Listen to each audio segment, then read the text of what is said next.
अस्सलामुअलैकुम and a very good morning public में आपको खुश आमदीद कहेंगे। मैं हूं अर्मिला हसन। उम्मीद करते हैं आप बिल्कुल ठीक ठाक होंगे, आपकी सुबह अच्छी हुई होगी।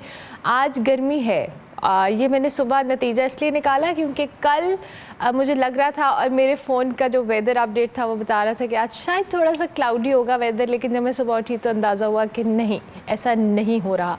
और आज मैं सुबह न्यूज़ भी देख रही थी पब्लिक टीवी पे इनफैक्ट, और गर्मी की वजह से क्लासरूम्स के अंदर बच्चों को बड़ी प्रॉब्लम्स हो रही हैं। ज़ाहिर है गर्मी की शिद्दत बहुत ज़्यादा है, बच्चे स्कूल जा रहे हैं। 25 मई से आई गेस, जो कि आज है 23, 2 दिन बाद बच्चों की छुट्टी होने वाली है, जो गर्मियों की छुट्टियों का ऐलान कर दिया गया है। सो आई होप कि ये 2 दिन थोड़े टफ होंगे बच्चों के लिए भी और पेरेंट्स के लिए भी। ज़ाहिर है जब वो घरों से निकलते हैं, बच्चों को छोड़ने जाते हैं, और जो लोग ऑफिस जाते हैं उनके लिए तो डेफिनेटली मुश्किल है ही। लेकिन बी सेफ एवरीवन। गर्मी है, अब ये वेदर है, इस पर आपका कोई कंट्रोल नहीं है, बट कोशिश ये करें कि एहतियाती तदाबीर के साथ घरों से निकलें और इस गर्मी से अपने आप को खुद बचाएं और ज़्यादा से ज़्यादा पानी का इस्तेमाल करें।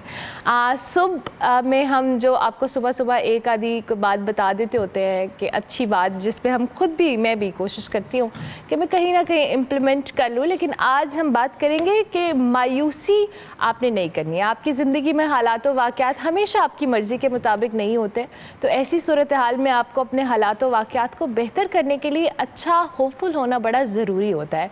समटाइम्स आपके सारे सर्कमस्टांसेस, आपके जो कह लें हालात व वाक़यात जो हैं बिल्कुल अगेंस्ट जा रहे होते हैं। आपकी लाइफ आपने क्या सोची होती है, क्या प्लान की होती है, क्या उसके बारे में आपने उसको किस तरह से एग्जीक्यूट करना होता है। कभी कभी अल्लाह ताला के प्लान्स आपके प्लान से बहुत बड़े होते हैं। इनफैक्ट हमेशा कुछ ना कुछ बेहतर प्लान अल्लाह ने आपके लिए किया होता है, तो आप उस पर भी भरोसा रखें। और कोई बात नहीं, अगर आप किसी चीज़ के लिए हासिल करना चाहते हैं, किसी के लिए आप बड़े होपफुल हैं, तो आपको हो सकता है उससे बेहतर चीज़ मिल जाए, और डेफिनेटली मिलती भी है। ये मेरा पर्सनल तजर्बा भी है।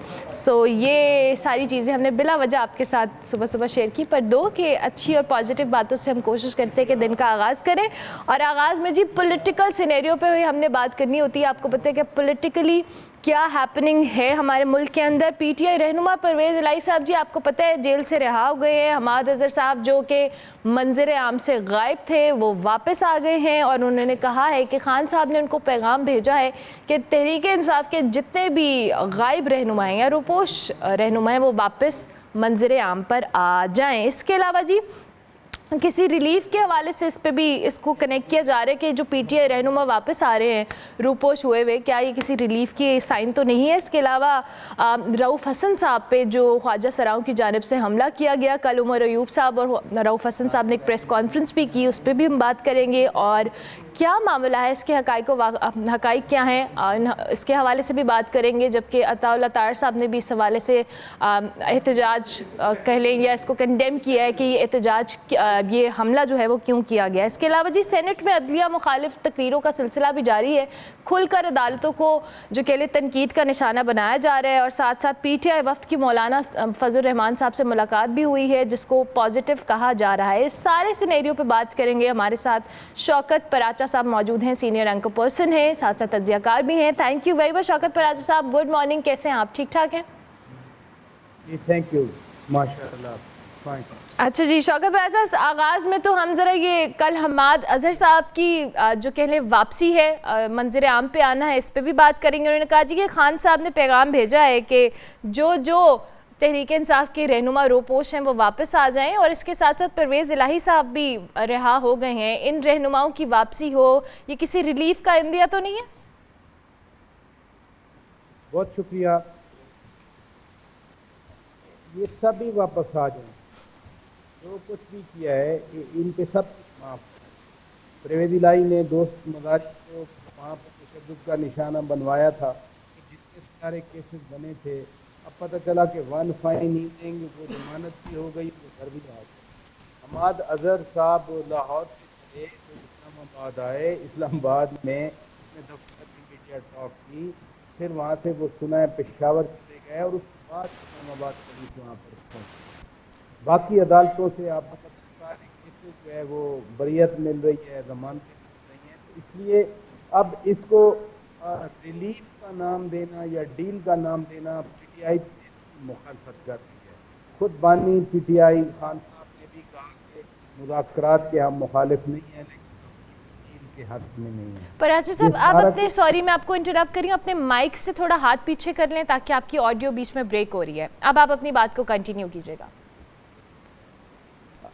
खान साहब बात की आई तो बार बार कहते हैं कि हम किसी डील के हक में नहीं है, हम कोई डील नहीं करेंगे। लेकिन ये जो रिलीफ का आपने वर्ड यूज किया, रिलीफ तो नजर आ रहा है, वो अदालतों की तरफ से भी नजर आ रहा है, वो बाकी जगहों पे भी। मसलन मैंने हमारा अदर की अभी आपको एग्जाम्पल दी कि एक बंदा लाहौर से चलता है और वो वांटेड है, वो कांस्टेंट विजिलेंस में है, अंडर विजिलेंस है, वो कैसे इस्लामाबाद पहुंचता है, मीडिया टॉक करता है और उसके बाद पुलिस वहाँ पहुंचती है, वो वहाँ से जा चुका होता है। इसलिए ये जो 1 महीने 1.5 महीने से बात हो रही थी, बार बार मुज़ाकरात मुज़ाकरात मुज़ाकरात, अब हो सकता है कहीं ना कहीं कोई खुद राब्ते में हो।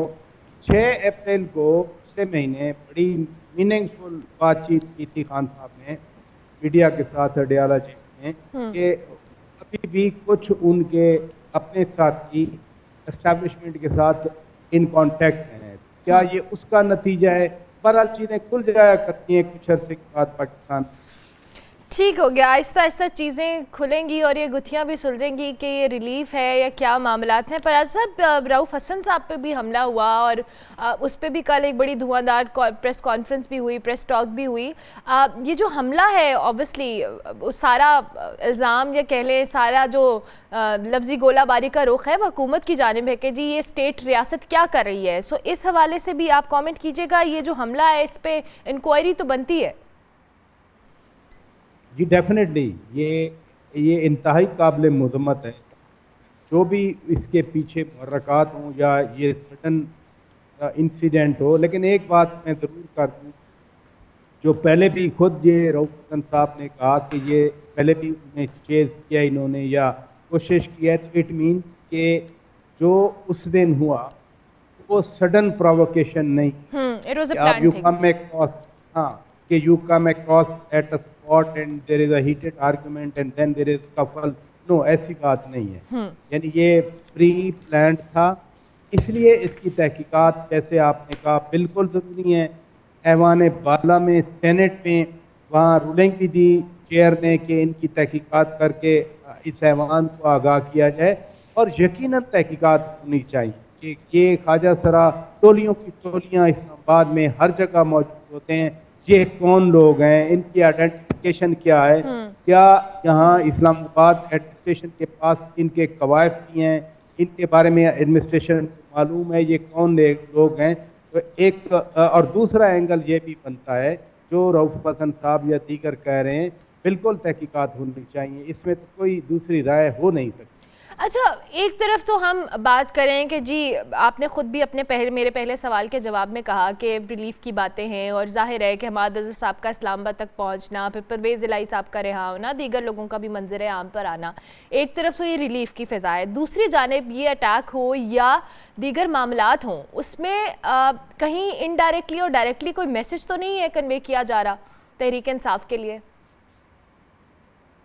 एक तो हमारे मुल्क में फैशन बना हुआ है, कुछ भी हो जाए हम कहते हैं कि ये तो रियासती इदारे जो हैं उनका काम, एजेंसियों का, मोर प्रिसाइज एजेंसियों का काम। और ये जो रऊफ़ हसन साहब पे जो हुआ, इसके बारे में भी जो इम्प्लाइड मीनिंग है उनके वो यही है। जी जी, हालांकि ना अभी ना कोई तहकीकात, ना कोई बंदा अरेस्ट हुआ, उनका अब पता नहीं कौन लोग हैं। एक कल सेनेटर अहमद वली खान भी कह रहे थे कि ख्वाजा सरा एक मजलूम कम्युनिटी है पाकिस्तान की और सारा उन पे धरा जा रहा है। तो हर एक की अपनी ठीक है, हर एक को अपनी ओपिनियन रखने का हक भी हासिल होता है, लेकिन sooner investigation are done but बिल्कुल, फिर तो चीज़ें वाज़ेह हो जाएंगी। अच्छा जी, अदलिया मुखालिफ जो एक बयानिया है, जो तकरीरें हमें सुनने को मिल रही हैं, ये तो आप मुझसे बहुत बेहतर तौर पे जानते हैं, इतने अरसे से आप सहाफ़त से वाबस्ता हैं, कि जब भी किसी पार्टी के हक़ में फ़ैसला आता है तो अदलिया से अच्छा इदारा कोई नहीं होता, और जब उसी पार्टी के अगेंस्ट कोई फ़ैसला आता है या उसके ख़िलाफ़ कोई ऐसी चीज़ होती है तो अदलिया से बुरा इदारा कोई नहीं होता उनके मुताबिक। सो ये जो अपनी मर्ज़ी के मुताबिक हर चीज़ को ढाल लेना है और उस पर एहतजाज करना है या उसकी फेवर करना है, अब ये एक नया सिलसिला चढ़ पड़ा है जी। मोअज़्ज़ज़ अदलिया के हवाले से, जजों के हवाले से तकरीरें हो रही हैं, बरहमी का इज़हार किया जा रहा है। मियां नवाज शरीफ अभी जब 21 अक्टूबर को आ रहे थे या फिर उनके साहबजादगान आए, उस वक्त पीटीआई वाले कहते थे कि जी इनको तो इंसाफ एयरपोर्ट पर जाकर मिल रहा है। बिल्कुल। खूब तनकीद की गई। अब पीटीआई को इंसाफ मिल रहा है, उनके लोगों को बेल मिल रही हैं, बरियत मिल रही है, तो आप दूसरी साइड अदालतों पे तनकीद कर रही हैं। सवाल ये पैदा होता है कि क्या इंसाफ की फरहमी इस पोलिटिसाइज्ड और नॉन पोलिटिसाइज्ड या पाकिस्तान का जो निज़ाम इंसाफ है उस पर तनकीद, जिसको मिल जाए इंसाफ तो दूसरी साइड शुरू हो जाती है। लेकिन ये जो पर्टिकुलर केस बना, जब पीटीआई के लोग तनकीद कर रहे थे तो किसी को कंटेम्प्ट ऑफ कोर्ट का नोटिस इशू नहीं हुआ। जो फैसल वाला साहब ने बात की या फॉर दैट मुस्तफ़ा कमाल साहब ने बात की या कल सब्जवारी साहब से बात कर रहे थे, इनसे ज्यादा सख्त बातें पीटीआई वाले। और जिस दिन फैसल वाला सेनेटर साहब को कंटेम्प्ट ऑफ कोर्ट का नोटिस मिला, उस दिन सोशल मीडिया पे को 8-10 बयान थे, लेकिन किसी को कंटेम्प्ट ऑफ कोर्ट का नोटिस नहीं मिला। ठीक है। ये जो अगर तनकीद सेलेक्टिव है, आगे से जो रिस्पांस वो भी सेलेक्टिव। तलाल चौधरी, दानियाल अजीज वो सजा भुगत चुके, 5-5 साल की नाअहली भुगत चुके। यही कंटेम्प्ट ऑफ कोर्ट था। उसने भी कोई प्रेस कॉन्फ्रेंस की या तकरीर की, जो भी उस वक्त था। लेकिन अभी देखना यह है कि 5 को जब ये दोनों पेश होते हैं और इस दफा ये तोप का रुख यानी तौहीन अदालत की तोप का रुख पंजाब की बजाय सीधा कराची में है, ये भी हम ध्यान में रखना। ठीक है, लेकिन अब पराचा साहब इसमें एक सूरत हाल ये भी बन जाती है ना कि अब आपने पॉलिटिसाइज करने की जहाँ बात की, अब ये वो इदारा है या ये वो इदारे हैं, जैसे इससे पहले माजी में हमने नैब को भी देखा है और अब ये हम अदलिया की बात भी करें, वो इदारे हैं जो आप जिसके ऊपर आपका एक पूरा सिस्टम रिलाई करता है।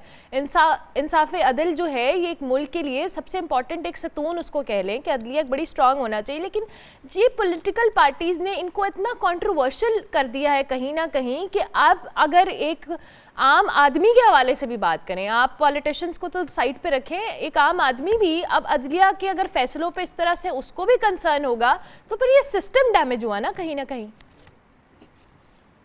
सियासी जमातों से ज़्यादा जिम्मेदार खुद अदालतें हैं।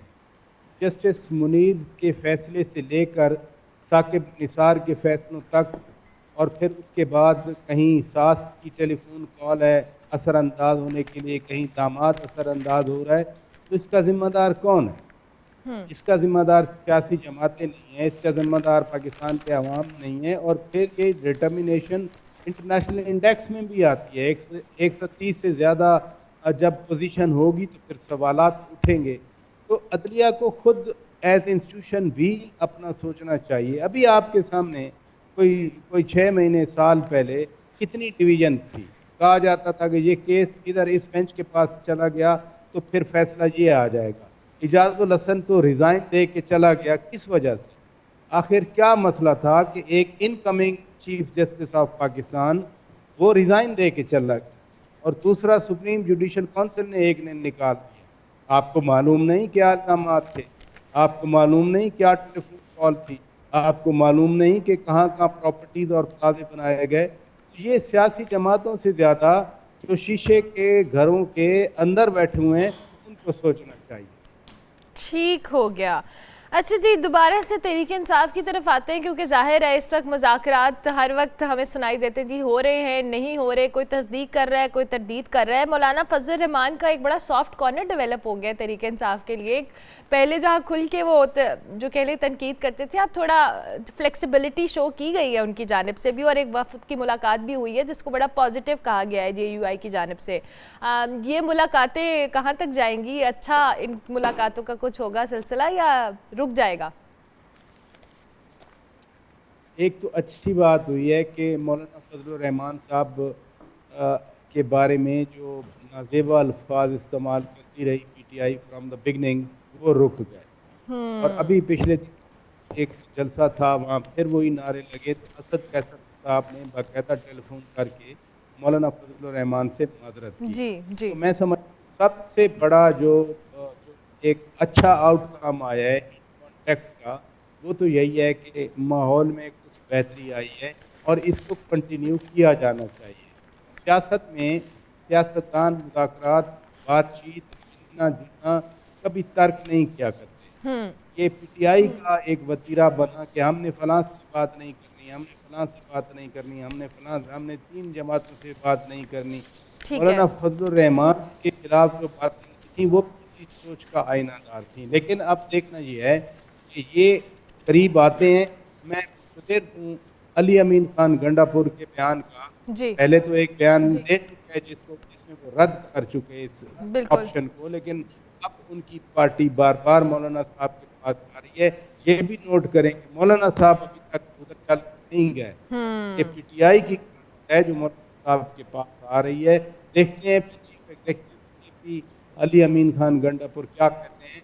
मौलाना साहब भी शिकवा कर रहे थे कि भाई आपने मेरे सूबे का गवर्नर भी बनाया, चीफ मिनिस्टर भी बनाया, ठीक है। जो डायरेक्ट ठीक हो गया। यानी अब देखते हैं कि मामला किस तरफ जाते हैं। Thank you very much Shaukat Paraja साहब, बहुत शुक्रिया आपने early in the morning join किया। सीनियर सहाफ़ी तज्ज़ियाकार शौकत पराजा साहब हमारे साथ मौजूद थे, तज्ज़िया दे रहे थे। ब्रेक लेंगे, ब्रेक के बाद वापस आएंगे। आप देखते रहिए गुड मॉर्निंग पब्लिक।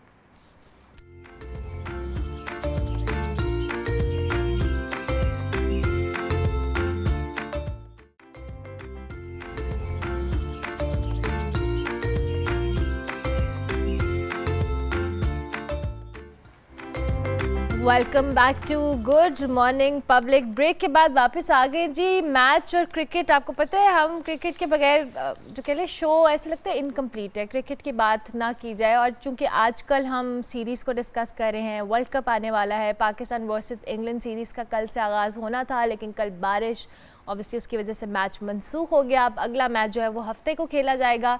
लेकिन पाकिस्तानी टीम की ओवरऑल जो कॉम्बिनेशन है, आज हम उस पर भी बात करेंगे। दो के कंडीशंस कैसी हैं इंग्लैंड की, वहाँ पे पाकिस्तान के जो बॉलर्स हैं उनके लिए सूटेबल होगा, बैटर्स के लिए होगा, इंग्लैंड की टीम कितनी फॉर्म में नज़र आ रही है चूँकि प्रैक्टिस मैच भी हुआ। उसके साथ साथ जी आयरलैंड के खिलाफ जो हमारी कारकर्दगी थी, क्या उसी तरह की परफॉर्मेंस हम आगे लेके चलेंगे या उससे बेहतर होगा, हमें क्या कौन से ऐसे फ्लॉज हैं जिन पर काम करने की ज़रूरत है।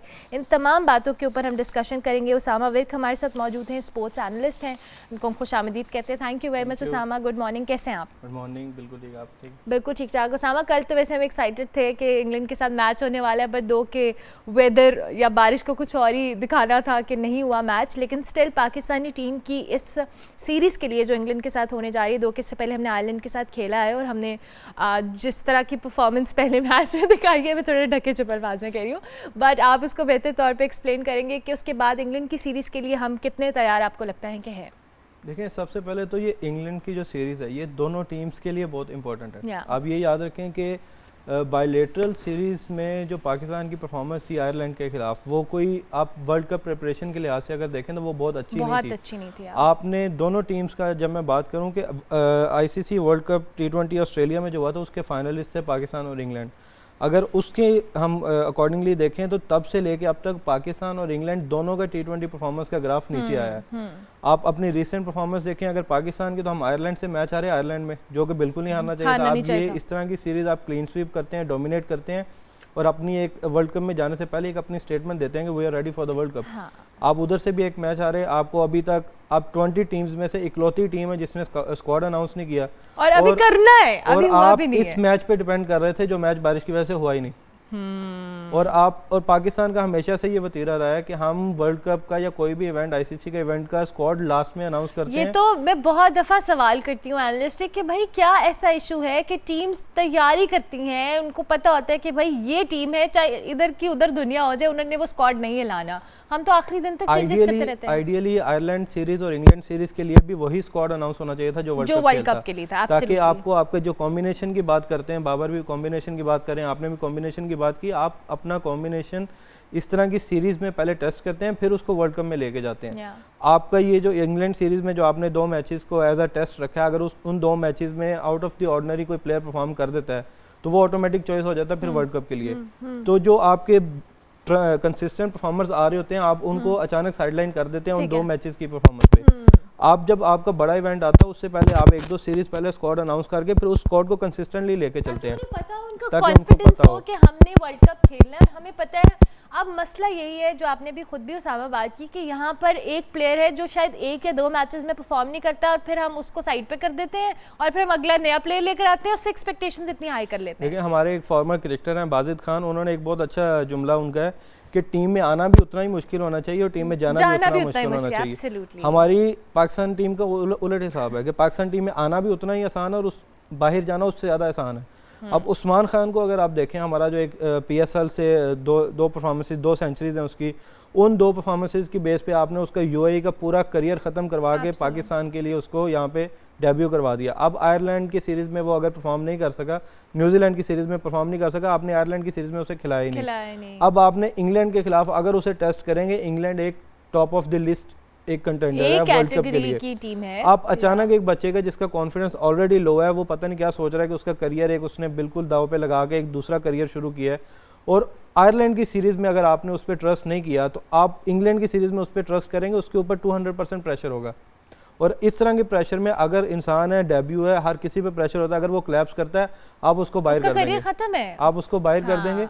तो ये जो चीज़ें हैं, आपको पहले तो उसकी एंट्री अगर वो लेनी भी थी तो उसको थोड़ी देर डोमेस्टिक खिलाते, ताकि जो डोमेस्टिक परफॉर्मेंस है मैं अब आपको इस डोमेस्टिक वाले पॉइंट पे इंटरप्ट करूंगी। ये सिर्फ एक प्लेयर का मसला नहीं है, हमारे ज़्यादातर प्लेयर्स को यही प्रॉब्लम रहती है कि वो ग्रास रूट लेवल से या डोमेस्टिक से खेलकर आगे नहीं आते हैं, और फिर जब उनको एकदम से किसी इंटरनेशनल मैच के अंदर डेब्यू कराया जाता है तो उनका कॉन्फिडेंस भी शैटर होता है, उनकी परफॉर्मेंस पे भी असर आता है, और फिर वही बात है कि हम इतना उसको हाइप अप करते हैं और एंड पे उसका करियर हम दाव पे लगा देते हैं। बिल्कुल। अब इसी तरह आप देखें कि हमारे जो अभी ओपनिंग स्लॉट में साइम अयूब हैं, साइम अयूब की PSL में, डोमेस्टिक में, लीग्स में बहुत अच्छी परफॉर्मेंस है, but when it comes to Pakistan it's a different ball game. Pakistan के लिए जब आप खेलते हैं आपको प्रेशर 25 मिलियन लोगों का होता है। जब आप लीग से या फ्रेंचाइज से खेल रहे हैं, उस एक शहर का प्रेशर है या उस टीम का मैनेजमेंट का प्रेशर है, बट पाकिस्तान से खेलना और पाकिस्तान से 9 लुक शॉट मारना मिचेल स्टार्क के against, that is a different ball game बजाय डोमेस्टिक के। तो थोड़ा सा हमें प्लेयर्स को ग्रूम करके उनकी स्किल्स को इन्हांस करके फिर पाकिस्तान से खिलाना चाहिए। फॉर एग्जांपल अगर आप देखें, बाबर को देखें या आप रिजवान को देखें, जितने भी हमारे सीनियर प्लेयर्स हैं या हमारी टेस्ट टीम में देखें, अब एक प्लेयर है इमामुल हक। इमामुल हक ने जब पाकिस्तान से डेब्यू किया, he played 45 first class matches, but still वो पाकिस्तान में आए और सोशल मीडिया पे एक तूफान बदतमीजी था उनके खिलाफ कि ये किस तरह आ गया, जो भी एक वर्ड उनके लिए यूज़ किया गया। तो इस तरह के प्लेयर्स को हम डिस्करेज कर देते हैं, और एक आउट ऑफ द ऑर्डनरी एक परफॉर्मेंस होती है लीग में, उस बच्चे को उठा के हम पाकिस्तान से खिला देते हैं और वो फिर कंसिस्टेंटली फेल होता जाता है और फिर भी वो टीम के साथ होता है। अभी भी जैसे आपने स्क्वाड की अनाउंस की, कुछ बातें थी टीम सिलेक्शन कमेटी में कि साइम अयूब को कंसिडर किया जाए कि ना किया जाए, बट कैप्टन की तरफ से उन पर काफ़ी ट्रस्ट किया गया। He is a talented player, इसमें कोई शक नहीं है, बट टैलेंट और कंसिस्टेंसी ये 2 अलग चीज़ें हैं। अगर वो अभी कंसिस्टेंटली परफॉर्म नहीं कर रहा तो it's time to give a chance to Usman Khan as an opener, क्योंकि बाबर ने बोल दिया, उसने एक बड़ा इंसान बन के कहा कि मैं चलो अपना एक स्लॉट नीचे ले आता हूँ, तो बाबर नंबर 3 पे आप कंसिस्टेंट है, रिजवान के साथ एक आपको कंसिस्टेंट ओपनर चाहिए।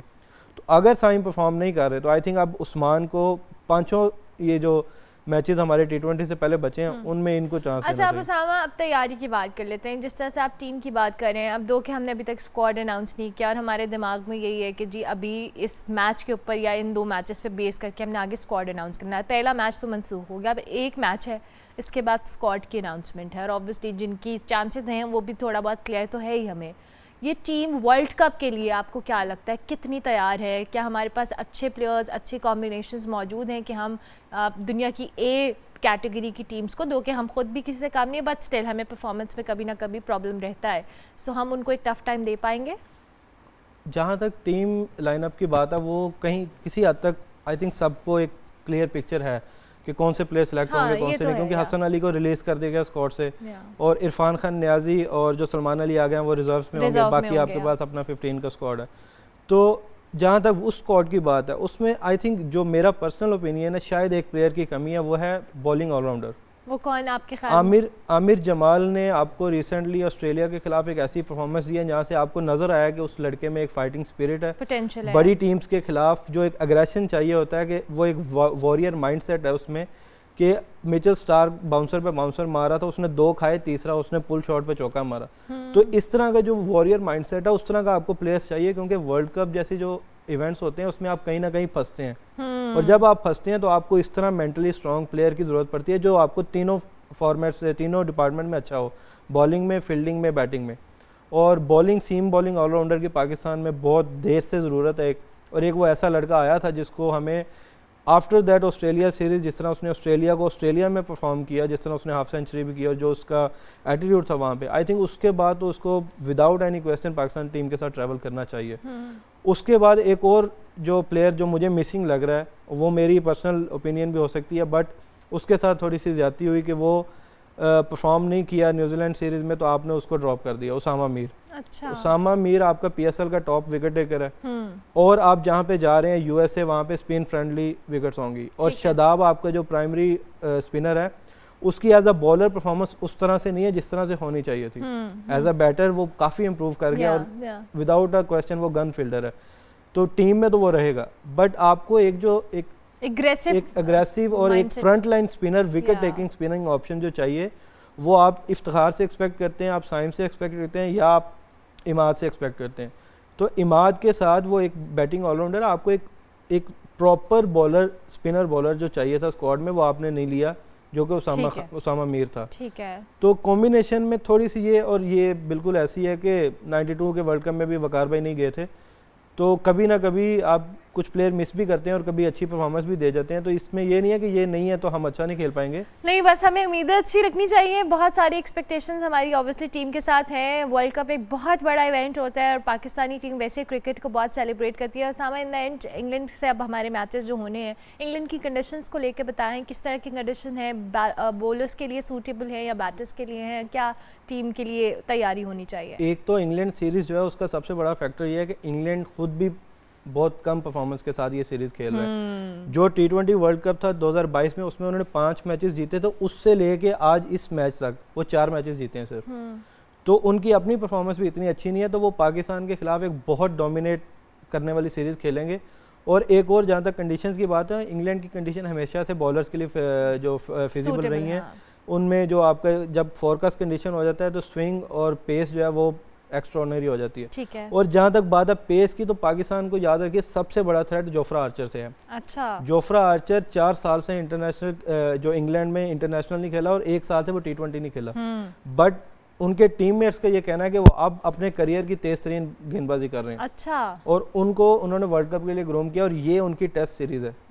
तो Pakistan, I think Pakistan batters के लिए बहुत बड़ा टेस्ट होने वाला है जोफ्रा आर्चर की शक्ल में। चले होपिंग फॉर द बेस्ट, अल्लाह करे कि ये अच्छी सीरीज निकले और हमारी तैयारी भी हो और हम स्क्वाड भी अपना अनाउंस कर दें, क्योंकि सारी टीम्स ने कर दिया है। दो क्या हमें थोड़ा आइडिया है, बट स्टिल एक ऑफिशियली अनाउंसमेंट से एक अपनी आपको समझ आती है कि टीम की क्या ओवरऑल परफॉर्मेंस रहने वाली है। So thank you very much Usama for joining us. बहुत शुक्रिया। उसामा बेग हमारे साथ मौजूद थे जी।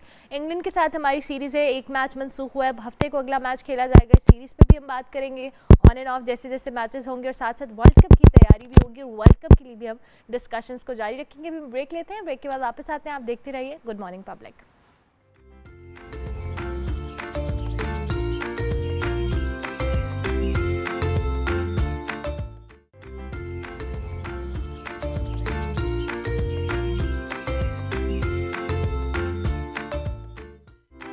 Welcome back to good morning public. Break के बाद वापस आ गए जी। एक बड़ा इंपॉर्टेंट टॉपिक है और एक इशू है जो आजकल हमें सोशल मीडिया के ऊपर, डिजिटल मीडिया जिसकी हम बात करें, अखबारों के अंदर, टीवी चैनल्स के ऊपर हमें कुछ ना कुछ इस हवाले से मिल रहा है कि जी बिजली की कीमतों का इजाफा तो एक तरफ, अब पाकिस्तानी मीडिया में जिस तरह से मैंने कहा खबरें गर्दिश करी हैं कि सोलर पैनल या सोलर सार्फिन के लिए नेट मीटरिंग ख़त्म करके ग्रॉस मीटरिंग की पॉलिसी मुतारिफ करवाने के हवाले से जो मनसूबा है वो ज़ेर गौर है। और रिपोर्ट्स के मुताबिक नई पॉलिसी के हवाले से हुकूमत ने जो IMF को भी आगाह कर दिया है और फिर इस पॉलिसी को मुतारिफ करवाने की वजह से मुल्क के अंदर जो बिजली की कीमतें हैं उसको कंट्रोल करना या एनर्जी को कंट्रोल करने के हवाले से ये हमने कुछ चीज़ों को समझना है। और क्या ये जो सोलर सार्फिन है इनके ऊपर जो टैक्स लगाने के हवाले से कुछ खबरें भी आ रही हैं, फ्लोर पे भी पार्लियामेंट के इस पर बात हुई है, इस पर भी हम डिस्कशन करेंगे, इसके फ़ायदे और नुकसानात पे भी बात करेंगे। पहले तो थोड़ा सा हम इन डिटेल अपने नुमाइंदे कॉरेस्पॉन्डेंट से जानेंगे क्या डिटेल्स हैं, क्या वाकई ऐसा होने जा रहा है या अभी सिर्फ ज़ेर गौर है ये बातें। और दूसरी जाने फिर हमारे साथ जो एनर्जी एक्सपर्ट होंगे वो बेहतर तौर पर गाइड कर सकेंगे कि इसमें नेट मीटरिंग और ग्रॉस मीटरिंग में फ़र्क क्या है, इसका इम्पैक्ट क्या आएगा। हमारे साथ डॉक्टर बशारत साहब मौजूद है, इज़ एन एनर्जी एक्सपर्ट, उनसे भी हम बात करेंगे। Thank you very much doctor साहब, बहुत शुक्रिया आपने हमें ज्वाइन किया। और साथ साथ मुर्तज़ा राय हमारे साथ मौजूद हैं, हमारे कॉरेस्पॉन्डेंट हैं, उनको हम खुशामदीद कहते हैं। Thank you very much Murtaza, आपका भी बहुत शुक्रिया कि आपने हमें ज्वाइन किया। सबसे पहले हम आपसे डिटेल्स ले लेते हैं कि अभी जो हम ताज़ा तरीन सूरत हाल के हवाले से बात कर रहे हैं, क्या सूरत हाल है जी? ये जो खबरें गर्दिश कर रही हैं मीडिया के ऊपर के जो सोलर सार्फिन हैं उनके ऊपर टैक्सेस लगेंगे और फिर जो मामलात हैं वो जाहिर है जिन लोगों ने इस रिलीफ के लिए कि बिजली के खर्चों से बच सकें एक अच्छी इन्वेस्टमेंट की है सोलर पैनल लगवाने के ऊपर, सोलर सिस्टम लगवाने के ऊपर, अब उन पे भी टैक्स लगाया जा रहा है। सो ये थोड़ी सी डिटेल्स हमारे देखने वालों के साथ शेयर करें।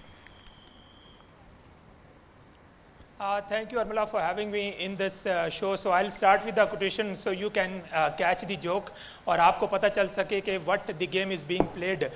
तो पॉल वॉशर की एक कोटेशन है कि one of the greatest attacks of your enemy is to make you busy, is to make you noisy, is to make you distracted.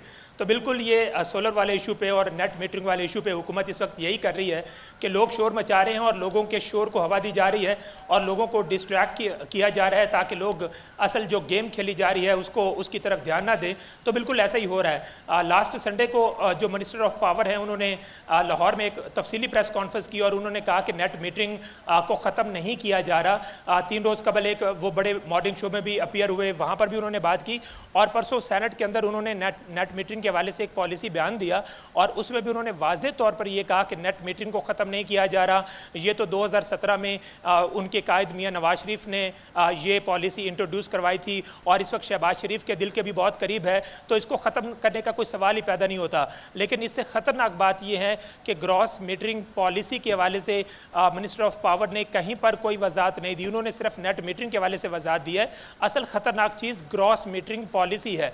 Gross metering policy में होता यह है कि आपके घर में अगर आपने सोलर आप यूज़ कर रहे हैं तो आपके घर में 2 मीटर लगा दिए जाते हैं। 1 मीटर के ज़रिए से आप हुकूमत को बिजली दे रहे होते हैं और दूसरे मीटर के ज़रिए से आप हुकूमत से बिजली ले रहे होते हैं। जैसे इस वक्त जो बायबैक रेट है जो सोलर से एनर्जी प्रोड्यूस की जा रही है वो इस वक्त 22 से 23 रुपये है और हुकूमत के पास इस वक्त ये तजवीज़ है कि बायबैक रेट को 11 रुपये कर दिया जाए, यानी लोगों से जो बिजली खरीदनी है वो 11 रुपये फ़ी यूनिट खरीदी जाए और फिर उनको महंगे दामों जो इस वक्त तमाम टैक्सेस मिला के तमाम एडजस्टमेंट मिला के कोई 55 से 60 रुपये फ़ी यूनिट तक वो जाता है। तो इस वक्त हुकूमत की तजवीज़ ये है कि लोगों से सस्ते दामों जो है वो बिजली खरीद के और उनको महंगे दामों फ़रोख्त कर दी जाए। तो ग्रॉस मीटिंग सबसे ख़तरनाक और इस हवाले से किसी भी लेवल पर हुकूमत की जानिब से कोई वजाहत नहीं दी गई।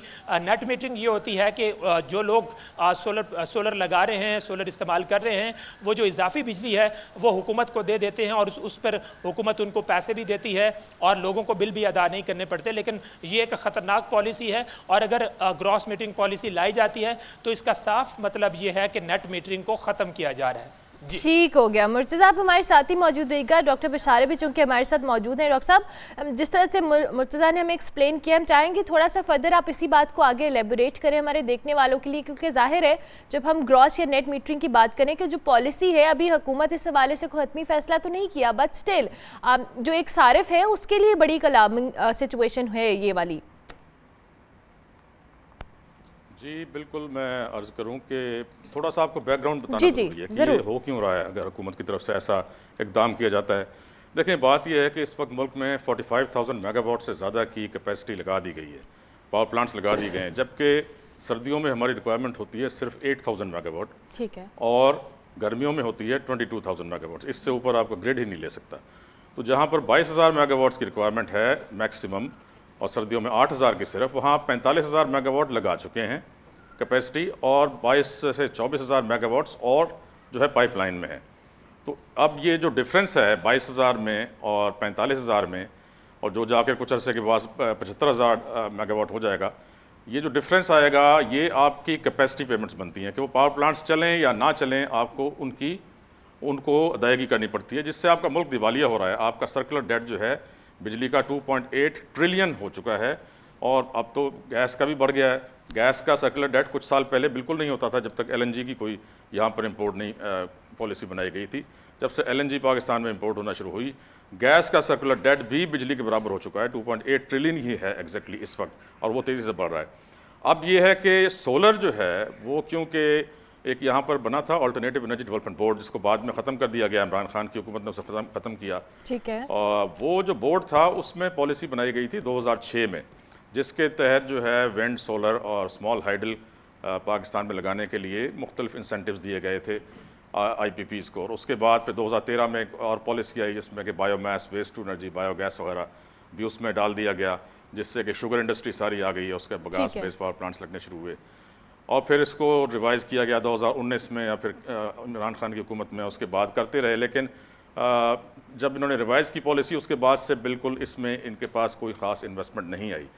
लेकिन क्योंकि इन्होंने उसके साथ ही 2016 में ये पॉलिसी बनाई कि LNG बेस्ड पावर प्लांट्स हमने लगाने, ठीक है, imported coal based power plants लगाने, जिस इनको कहते हैं imported fossil fuel based power plants. ठीक है। तो जब ये लगने शुरू हुए, फर्नेस ऑयल के पहले लगे हुए थे, तो मुल्क में जो है थर्मल पावर का जो है वो पलड़ा भारी हो गया, और ये सारा इंपोर्टेड फॉसिल फ्यूल बेस्ड था।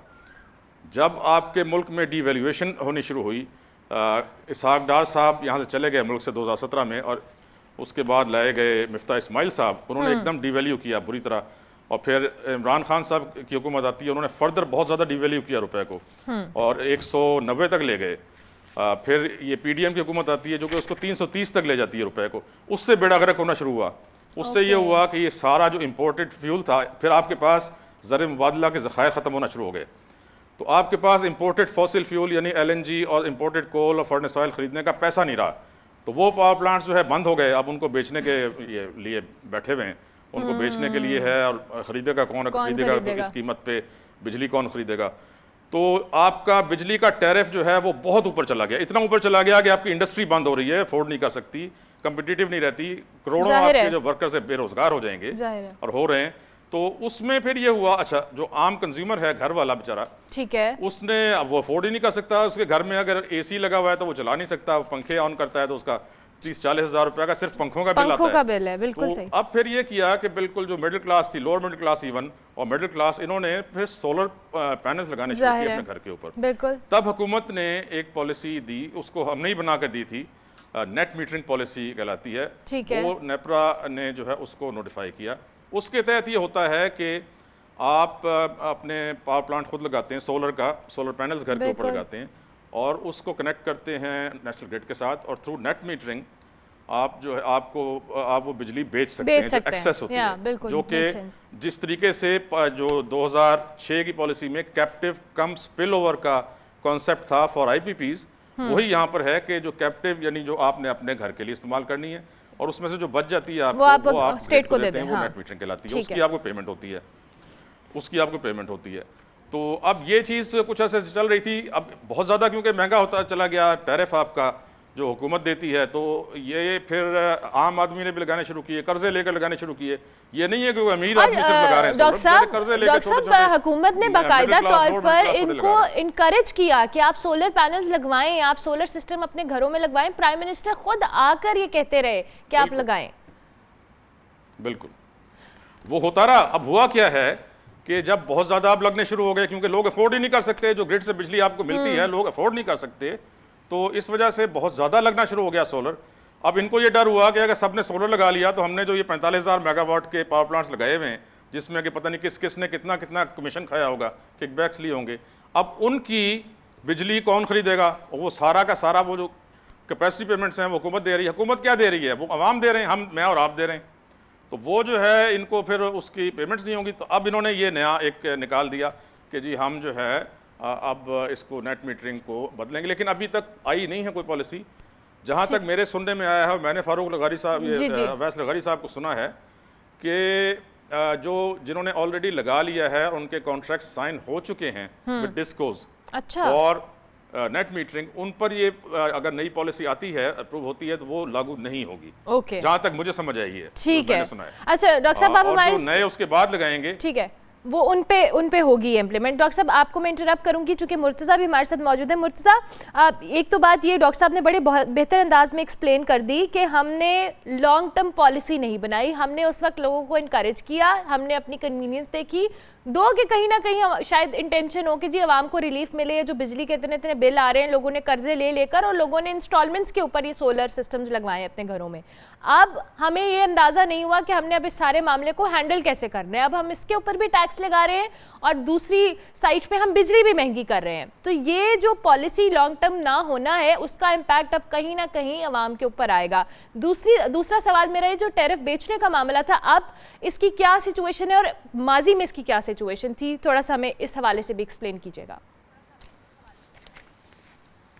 जहाँ तक टैक्सेस की बात है अनमला, तो 29 अप्रैल को जो पावर डिवीज़न के ने डिक्लेरेशन जारी किया था, उससे पहले आप लोग जानते हैं कि 28 अप्रैल को ये खबर सामने आई थी कि जो नेट मीटरिंग है उसको ख़त्म किया जाएगा। तो उसके ऊपर एक बड़ा तवील डिक्लेरेशन पावर डिवीज़न ने जारी किया था और उसमें कहा था कि हम नेट मीटरिंग को ख़त्म नहीं कर रहे हैं, लेकिन असल में मसला ये है कि नेट मीटरिंग की वजह से बहुत सारे लोगों का, बाकी लोगों का नुकसान हो रहा है, उनको इजाफी पैसे देने पड़ रहे हैं, इजाफी उन पर बोझ पड़ रहा है। तो इस हवाले से उन्होंने कोई ये तो नहीं कहा कि हम ये पॉलिसी ला रहे हैं, लेकिन उन्होंने साथ में ये बताया भी है कि इसकी वजह से बाकी लोगों को मुश्किलात होती हैं, क्योंकि जो लोग नेट मीटरिंग यूज़ कर रहे हैं वो लोग जो हैं वो दूसरी कैटेगरीज में चले जाते हैं, प्रोटेक्टेड कैटेगरी में चले जाते हैं, और इस वजह से फिर जो टैरिफ है वो बढ़ जाता है और जो बाकी जो डिस्कोज हैं उनको उस तरह से वो पैसे वसूल नहीं हो पाते। लेकिन जहाँ तक दूसरी तरफ टैरिफ की बात है, तो टैरिफ हमने बार बार जो है वो इस हवाले से नेपरा से भी ये पूछा कि आप ये जो टैरिफ है इसको आप कैसे मेजर करते हैं और कैसे आप लोगों को बताते हैं।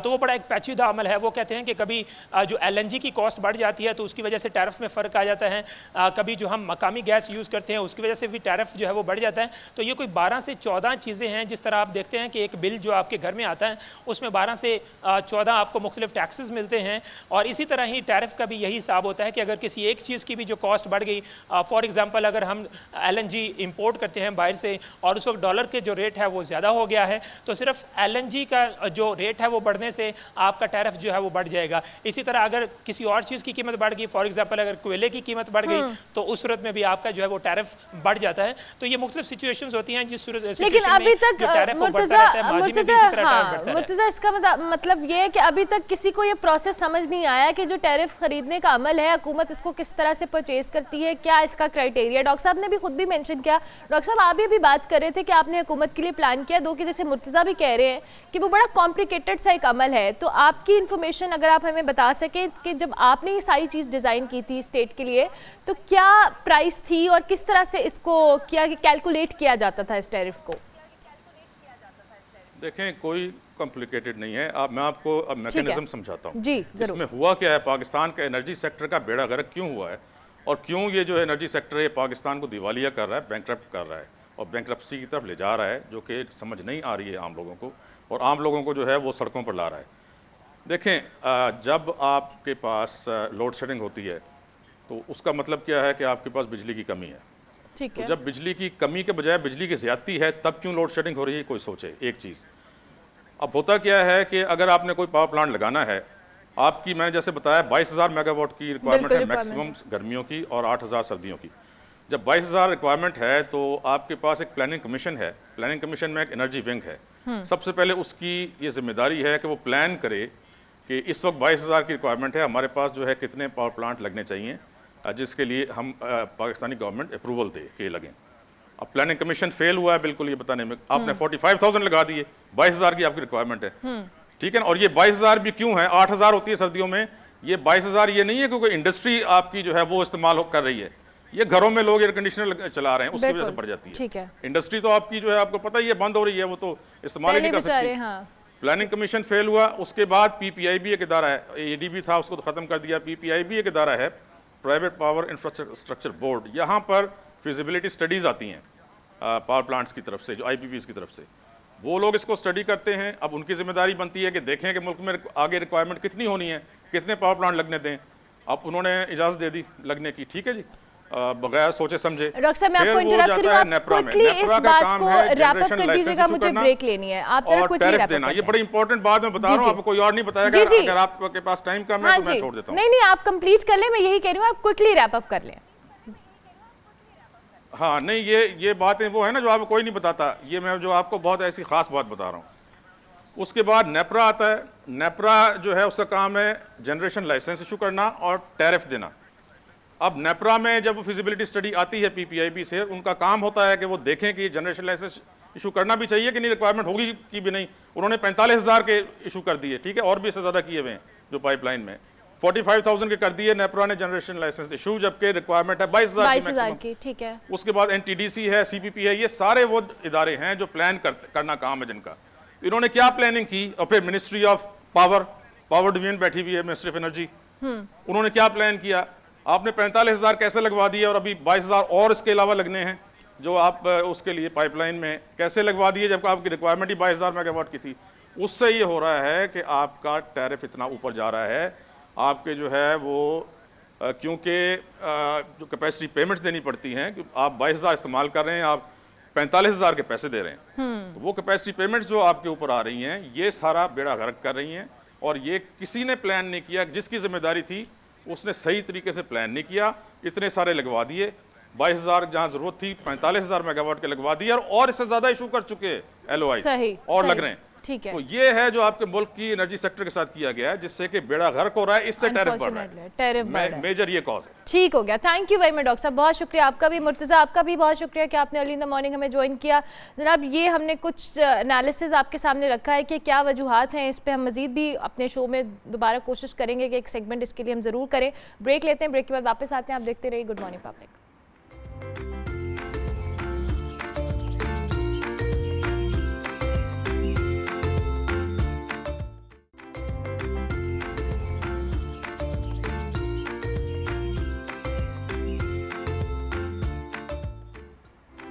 Welcome back to good morning public. Break के बाद वापस आ गए, जब हम एक्सरसाइज की बात करेंगे और साथ साथ आपकी स्किन की भी बात करेंगे। दोनों टॉपिक्स को बताने का मकसद साथ में ये है कि स्किन की गर्मियों के अंदर आप हिफाजत कैसे कर सकते हैं। तो क्या आपको पता है, स्वेटिंग होती है, फिर धूप है, बहुत सारे ऐसे फैक्टर्स होते हैं। बहुत सारे लोगों की स्किन जो है इस वेदर के अंदर, उसमें बहुत सारे इशू जो हैं वो ट्रिगर भी हो जाते हैं। तो उनका ख्याल आपने कैसे रखना है, और उसके साथ साथ इस मौसम में एक्सरसाइज करने का बिल्कुल दिल नहीं करता, तो उसके लिए आपका दिल कैसे करे, आप क्या चीज़ें कर सकते हैं अपनी सेहत के लिए। योगा के पॉइंट ऑफ व्यू से भी आज हम बात करेंगे। हमारे साथ दोनों एक्सपर्ट्स मौजूद हैं। हमारे साथ डॉक्टर ताहिरा कंवर मौजूद हैं, डर्मेटोलॉजिस्ट हैं, एस्थेटिक फिजिशियन, उनको हम खुश आमदीद कहते हैं। Thank you very much doctor साहब, बहुत शुक्रिया आपका भी। इसके साथ साथ अरफा अनीस हमारे साथ मौजूद होंगी, she is a yoga expert. हमें आज मुख्तलिफ मुद्राज बताएंगी, यानी प्रेशर पॉइंट्स बताएंगी, जिसके साथ आप अपनी सेहत का ख्याल रख सकते हैं। थैंक यू वेरी मच अरफा, कैसी हैं आप? ऑलवेज वेलकम, अल्हम्दुलिल्लाह। अच्छा जी, सबसे पहले तो हम स्किन से ज़रा आगाज़ करते हैं, क्योंकि ख़वातीन का बड़ा कंसर्न होता है कि जी हम गर्मियों में अपनी स्किन की हिफाजत कैसे करें। तो डॉक्टर साहब आप बताएं, गर्मियों में स्किन की हिफाजत कैसे की जाए? गर्मियों में स्किन की हिफाजत के लिए चाहे मैं समझती हूँ कि गर्मियाँ हैं, सर्दियाँ हैं, जो भी सीज़न आता है, जैसे हम विंटर से समर में जाते हैं या समर से विंटर में जाते हैं, कुछ पॉइंट्स हैं जिनका हमें ख्याल रखना चाहिए। सेम लाइक ऐसे ही जैसे अब आपको पता है कि आजकल तो बहुत ज़्यादा गर्मी है, और हम अपनी स्किन को किस तरह से बेहतर कर सकते हैं, उसके लिए छोटे छोटे से पॉइंट्स हैं जो कि आपको अपने माइंड में रखते चलिए, चाहे आप अगर सन एक्सपोजर में जाते हैं तब भी। सबसे पहली बात तो ये है कि अपनी बॉडी को हाइड्रेट रखें। डिहाइड्रेशन होती है, स्वेटिंग होती है, तो सबसे बड़ा कंसेप्ट ये है कि अच्छा हम पानी तो पी रहे हैं, लेकिन वो हमें कहीं पे भी वो हमारी चीज़ों को पूरा नहीं कर रहा, उसके बावजूद हमारी स्किन डिहाइड्रेटेड हो रही है। उसकी सबसे बड़ी वजह ये है कि हमारा ये कंसेप्ट है कि अगर बॉडी डिहाइड्रेटेड हो रही है तो हमने पानी पीना है, जस्ट पानी पीना है, नहीं। अब इलेक्ट्रोलाइट्स जो कि हमारी बॉडी में ऑलरेडी है, वो जब कम होते हैं तो ऑफ कोर्स उससे बहुत सारे प्रॉब्लम्स जो है वो क्रिएट होते हैं। हमें चाहिए कि हम पानी के साथ साथ अपने इलेक्ट्रोलाइट्स को बैलेंस करें। ठीक है। नंबर 2 पे आ जाता है सनस्क्रीन का इस्तेमाल। ठीक है। उसमें भी जो है वो आप कौन सा सनस्क्रीन अप्लाई कर रहे हैं according to your skin type. जो आपकी अगर स्किन ऑयली है, ड्राई है, उसके अकॉर्डिंग आप ये मस्ट है कि जब भी आप बाहर निकलें आप अपनी, क्योंकि एक ये प्रोटेक्टिव लेयर के तौर पे काम करता है। अच्छा, इसमें SPF का बड़ा एक होता है कि बिल्कुल, उसमें ये होता है कि जब UV लाइट्स होती हैं तो उसमें डिफरेंट जो है वो आ रहे होते हैं। कुछ आपने देखा होगा SPF 40 लिखा हुआ है, 60 लिखा हुआ है, लेकिन जो हमारा वेदर है, हमारी उसमें जो रेडिएशंस है उसको जो प्रोटेक्ट करता है वो थोड़ा सा जो हाई स्ट्रॉन्ग हो, हाई हो, वो आपने लेना है। 60 प्लस आप जो है उसको ले। नंबर 3 पे आ जाता है हमारे पास अच्छे टोनर्स और जो है वो सीरम्स। वो क्यों हम यूज़ करें? क्योंकि बॉडी डिहाइड्रेटेड हो रही होती है बहुत ज़्यादा, आपकी स्किन जो है वो ड्राई होती है। ड्राई की वजह से आपको पता है कि फाइन लाइंस, रिंकल्स बननी शुरू हो जाती हैं।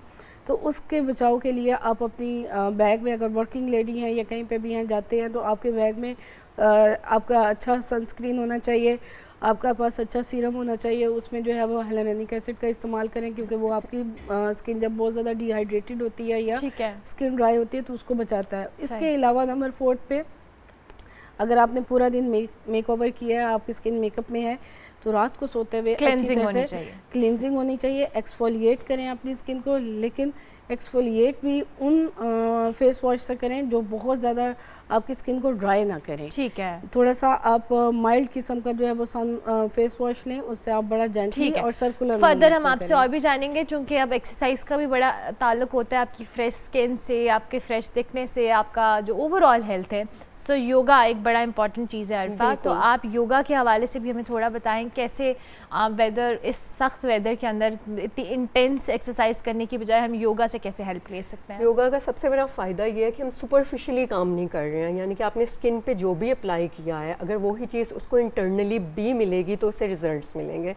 That's why we need circulation, blood circulation चाहिए, हमने मसल और बोन पे भी काम करना है। ठीक है, ऐसे में yoga is the super power कि वो at the same time inside out काम कर रही है। ठीक है। तो वैसे तो टॉपिक मुद्रा का है, लेकिन उसकी फ़िलासफ़ी से पहले मैं डायरेक्टली आपको बता देती हूँ कि स्किन के लिए कौन सा मुद्रा है जो यूज़ होता है। अकॉर्डिंग टू दिस माइथोलॉजी, आपकी बॉडी के अंदर जो एलिमेंट्स हैं उनके इम्बैलेंस की वजह से आपको डिफरेंट प्रॉब्लम्स, डिजीज़ और या स्किन प्रॉब्लम आती ठीक हैं। है। आपने वो एलिमेंट्स पूरे कर लिए, पानी, आग, हवा, ईथर, स्पेस, तो आपकी बॉडी बैलेंस में आना शुरू हो जाएगी। और इन सब के एलिमेंट हैं आपकी उंगलियों की टिप्स के ऊपर। Oh wow, this is fire, this is fire, ठीक है। It is air, air, it is ether, space जिसे ठीक कहते हैं, है। ये मिट्टी ठीक और है। ये पानी। ओके, अब ये एलिमेंट हमने डिफरेंट जेस्चर से जब बैलेंस कर लिए आपकी, you will see the magical results. ठीक है। अच्छा, अब उसमें हम डायरेक्टली पहले मैं आपको स्किन का बता देती हूँ क्योंकि ठीक टॉपिक है। वो चल रहा है।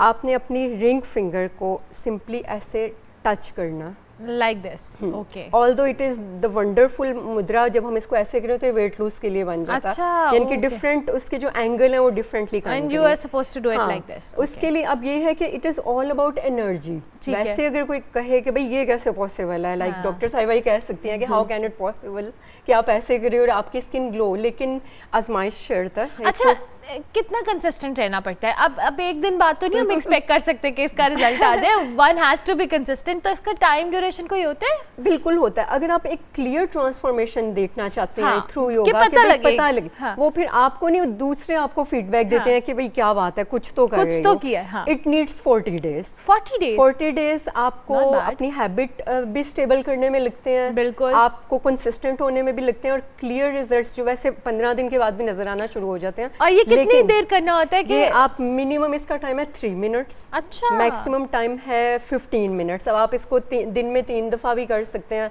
5-5 चलते मिनट फिरते के करना लिए। है या डेडिकेशन के साथ? इसमें बिल्कुल वेरी गुड या क्वेश्चन। मेरे चलते फिरते हाथ पे जनरली मैं बताती हूँ कि आप टीवी भी देख रहे हैं तो कर लें, लेकिन अगर आपको वंडरफुल रिजल्ट्स चाहिए, हाँ। अगर आप कहते हैं ना आजमाइश शर्त है, तो उसके लिए you need to connected with this energy. उसके लिए सबसे पहली तो चीज़ ये है कि ट्राई टू सिट अरेक्ट। आपकी कमर जितनी अच्छा, अब स्ट्रेट आप इस तरफ होगी। आएंगी ना, आप Yes, बताएंगे हमें अभी आ बेहतर। जाओ। हाँ, अभी आ जाए आप, हमें साथ साथ बता दें ताकि हमें आइडिया हो जाए कि अच्छा, ये जो मुद्रास की बात हो रही है ना, वैसे आई हर्ड मैंने डॉक्टर इधर साहब, आप अब हम face एक इधर करना एस्थेटिक मैंने। डॉक्टर से कहेंगे मुद्रास, वो हमें स्किन की बता रही है, but still somehow it is related. आप जरूर कंटिन्यू फेस कीजिएगा। इधर, ठीक है, यस, ओके, परफेक्ट।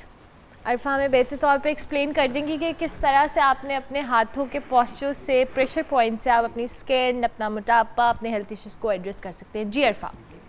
अच्छा, सबसे पहले क्योंकि स्किन की बात मैं बता रही थी, तो उसमें हमने जैसे कि बताया ये मुद्रा है। एक तो अपनी कमर को रखें स्ट्रेट, जब ऑटोमेटिकली आपकी स्पाइनल कॉर्ड जितनी स्ट्रेट होगी, आपकी बॉडी में एनर्जी फ्लो उतना अच्छा होगा, आपको स्ट्रेस कम होगा, एनर्जी ब्लॉकेज नहीं होगा, नेगेटिविटी नहीं आएगी, और आपका जितना सिस्टम है, क्योंकि आपकी जो स्पाइनल कॉर्ड है it is your power house, जो पूरी बॉडी को एनर्जी, सर्कुलेशन, वाइब्रेशन सप्लाई कर रही है। सो सिट इरेक्ट, इसको ऐसे करें, और साथ आपने करनी है डीप ब्रीदिंग। अपनी बॉडी को इरेक्ट रखते हुए बी कनेक्टेड। आपको थोड़ी देर में फील होगा यहाँ पर वाइब्रेशन सी, क्योंकि एक एनर्जी सर्किट कंप्लीट हो गया। Now you have to do deep breathing, inhale deeply. अच्छा, ये And इनहेल और exhale exhale is a deeply. Proper science. लोगों को आइडिया नहीं है कि आपकी ब्रीदिंग आपके पैटर्न कितनी से important है, इम्पोर्टेंट बिल्कुल, होती है ड्यूरिंग बिल्कुल। Exercise as well. बिल्कुल ऐसे, मतलब ये कि क्योंकि उसमें ये पूरा आपका जो इससे internal रिजल्ट्स organ, मिलते lungs हैं आपके इतने involve होते हैं ज़बरदस्त, ना। उसकी वजह ही ये है कि हम अपना माइंड भी फोकस कर रहे हैं।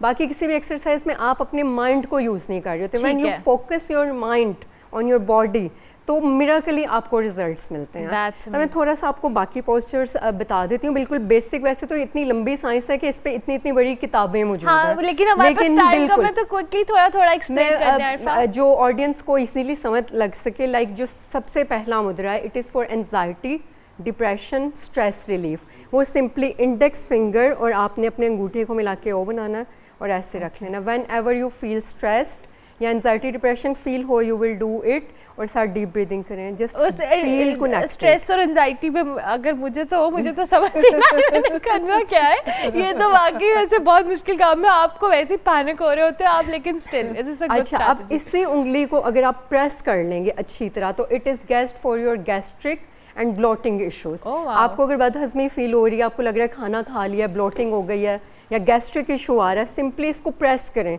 और मिराकली यू विल सी। इसको तो खैर यू कैन डू, अगर आपका फोकस नहीं भी है तो आपको रिजल्ट्स मिलेंगे कि आपको फील होगा कि आपकी ब्लोटिंग और जो गैस्ट्रिक इशू है वो कम हो गया है। मतलब you can do it in your toilet as well. अच्छा, उसके बाद हम आते हैं second, it is a space, ether mudra है और it is best for ear, जिनको कानों का मसला है या उनको लगता है कि उनको सही तरह सुनाई नहीं देता है, ये उसके लिए बेस्ट है। अब आते हैं हम तीसरे, जो सबसे ज़्यादा एक पॉपुलर मुद्रा है, थर्ड फिंगर वाला, जिसे रिंग फिंगर कहते हैं। ये जो मैंने आपको बताया स्किन का था, अब हमने इसे जब प्रेस करना है, ये हम बेसिकली फायर और मट्टी इंसान मट्टी से बना है, हम उसको प्रेस कर रहे हैं और it is the ideal mudra for your weight loss, for your fat reduction, for your flat tummy. इसके अगर आपको रिजल्ट्स चाहिए तो इसको थोड़ा कंसिस्टेंट होकर और डिटरमिनेशन के साथ करें। अरफा, ये जो आप सब बता रही हैं, प्लीज देखने वाले बिल्कुल ना समझे कि आपने एक दिन बैठ के उंगलियों को दबाया है तो आप पे सारे मोटापा भी कम हो जाएगा। सो इट नीड्स, हाँ जी, 15 डेज तो जरूर करें you need to be consistent, इसको आप, यानी कि इसका भी minimum time 3 minutes, maximum 15 minutes है। It is for weight loss. इसके साथ पानी ज़्यादा पिए and see the magic happening, specially summer में अगर आप एक्सरसाइज नहीं करना चाह रहे हैं। अब हम आते हैं वाटर की तरफ। ये भी एक बड़ा मिरेकल मुद्रा है। अल्हम्दुलिल्लाह मेरी 1-2 स्टूडेंट्स हैं जिनको वाटर रिटेंशन का इशू था, ये उनको रिजल्ट्स मिले हैं विदाउट मेडिसिन। इंडेक्स, ये अपने पिंकी फिंगर, जो आपकी सबसे छोटी फिंगर है, उसको अंगूठे से जब आप टच करेंगे तो इट इज़ फॉर डिहाइड्रेशन। अगर आपकी बॉडी में डिहाइड्रेशन रहती है, पानी की कमी है, जो कि आजकल गर्मियों के मौसम में ज़्यादा है, तो यू विल डू दिस। और अगर आपको वाटर रिटेंशन है, किडनी का मसला चल रहा है, आपको लगता है स्पेशली थायराइड की वजह से या जिसम में पानी जमा होना शुरू हो जाता है, तब आप इसी उंगली को प्रेस करेंगे अच्छी तरह और आप देखेंगे कि बॉडी श्रिंक होना शुरू होगी, उसमें से वाटर रिलीज होना शुरू हो गया। ये वो वाले 5 मुद्राएं बेसिक जो मैं बता सकती थी इजीली, मैंने वो बताया। चलें, क्विकली आपने बता दिया, थैंक यू अरफा। वापस आ जाए मीरवा, हम डॉक्टर साहिबा से बात करें। डॉक्टर साहिबा, आपने ये तो हमें बता दिया कि हमें गर्मियों में क्या करना है, बट इस सिनेरियो के अंदर क्योंकि बहुत सारे लोगों की स्किन टाइप्स बड़ी मुख्तलिफ होती हैं, बहुत सारे इश्यूज होते हैं जो कुछ ट्रिगर हो जाते हैं, कुछ सटल हो जाते हैं। नॉर्मली ख़वातीन को क्या मसले होते हैं गर्मियों में स्किन रिलेटेड? गर्मियों में सबसे ज़्यादा जो कॉमन इशू आता है, जिसमें टीनेज गर्ल्स होती हैं, ठीक है, या इवन अब तो बॉयज़ में भी ये कॉमन प्रॉब्लम्स आने शुरू हो गए हैं। स्वेटिंग की वजह से आपको पता है कि स्किन जो है वो बहुत ज़्यादा डिहाइड्रेटेड होती है, उसकी वजह से ब्रेकआउट्स हो सकते हैं। हाँ, इसके अलावा ऑयली स्किन हो जाती है, बहुत ज़्यादा चिपचिपाहट फील होती है गर्मियों में, तो उसकी वजह से भी जो है वो आपके ब्रेकआउट्स, आपकी एक्नी जो है वो ट्रिगर कर जाती है नॉर्मली इस वेदर में।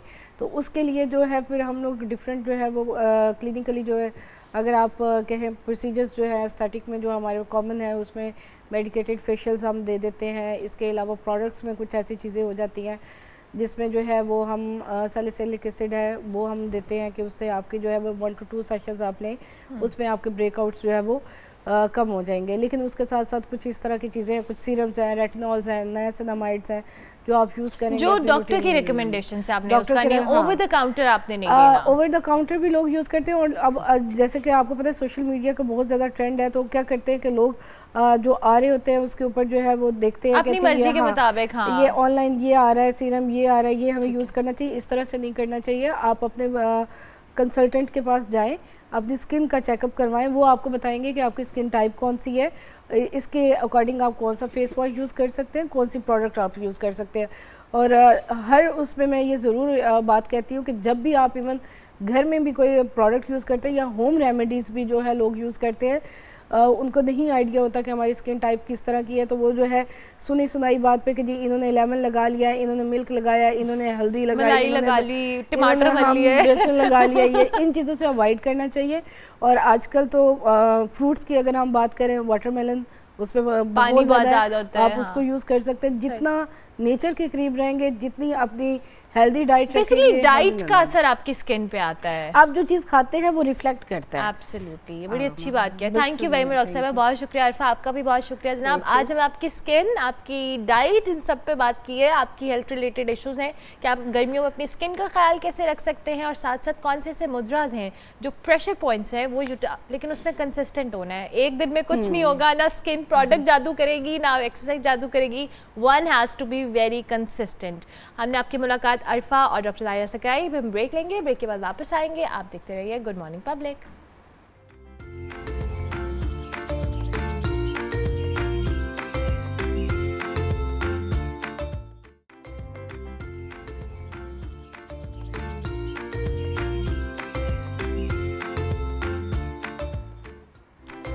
Welcome back to good morning public. Program का बिल्कुल आखिरी हिस्सा है, और सुबह सुबह जब मैं प्रोग्राम का आगाज़ करती हूँ तो मैं ऐसी कोई ना कोई आपके साथ चीज़ शेयर कर लेती हूँ, लेकिन मैं तो बिल्कुल आम ज़िंदगी की तरह या आम लोगों की तरह कुछ शेयर करती हूँ। लेकिन अब हम आपको जो मोटिवेशन देने वाले हैं वो एक एक्सपर्ट से दिलाएंगे कि ज़िंदगी में आपने नाकामी को एम्ब्रेस कैसे करना है और कामयाबी को अपने सर पे सवार नहीं करना। ये बहुत सारी ऐसी चीज़ें हैं जो हम आम ज़िंदगी में अपने इर्द गिर्द लोगों को जो कह लें प्रैक्टिस करते हुए देखते हैं कि अगर वो कभी कामयाब हो जाते हैं, और अच्छी बात है कि वो कामयाब होते हैं, लेकिन उस कामयाबी को अपने सर पे, अपने दिमाग पे हावी करना भी एक फैक्टर है।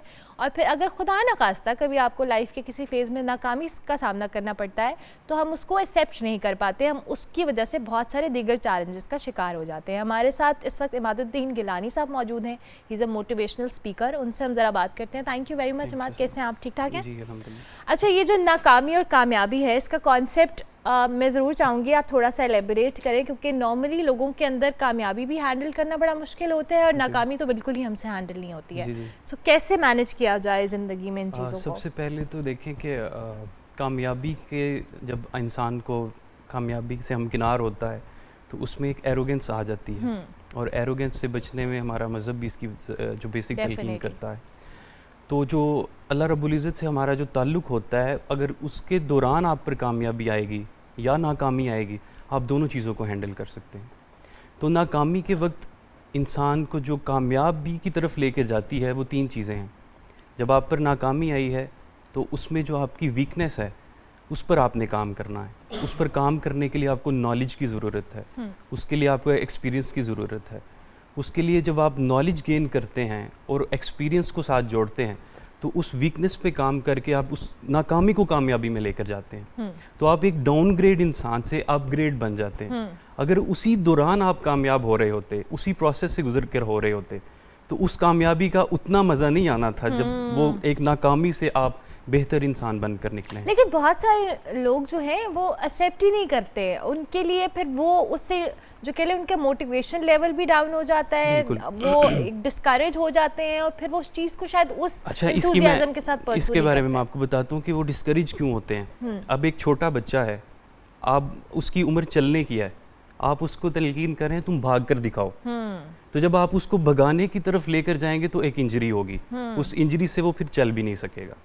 तो जो जो कमज़ोर इंसान होता है उसको चाहिए कि अपनी इस्तिताअत में रहकर बेबी स्टेप्स के साथ आगे चले। इसलिए कहते हैं नाकामी को भी जो है वो सीढ़ी कहा गया है कामयाबी की। तो वो नाकामी या कमज़ोरी इसी तरह होकर गुजरती है जब आप उसमें से निकलते हैं। हाँ, बेबी स्टेप्स के बाद अब आप चलना शुरू करते हैं तो आपका एक प्रोसेस हो चुका होता है। एक और बात कि नॉर्मली लोग अपनी नाकामी से सीखते नहीं हैं बल्कि उसको अपने दिमाग पे सवार करते हैं।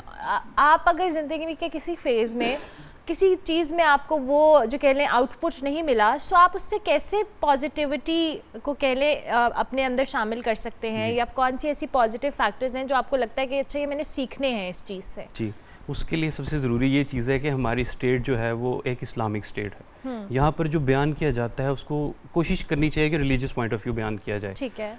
जब इंसान नाकाम होता है और वो डीमोटिवेट हो जाता है, उससे बचने के लिए अल्लाह रब्बुल इज़्ज़त से ताल्लुक़ ज़रूरी है। अब वो ताल्लुक़ कैसे बनता है, वो कुरान में इरशाद फरमाते हैं कि वला तकूनु कल्लज़ीना नसुल्लाह फनसाहुम अनफुसहुम वला व उलाइका हुमुल फासिकून।